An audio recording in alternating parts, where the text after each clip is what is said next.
Ey ötkünçü fani dünya,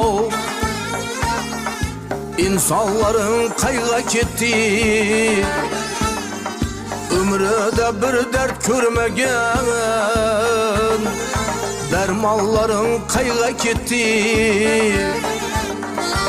Oynatıp kılıç kemanı, zor bulganlar zamanı. Titretip ötken cihanı, sultanların kayga ketdi.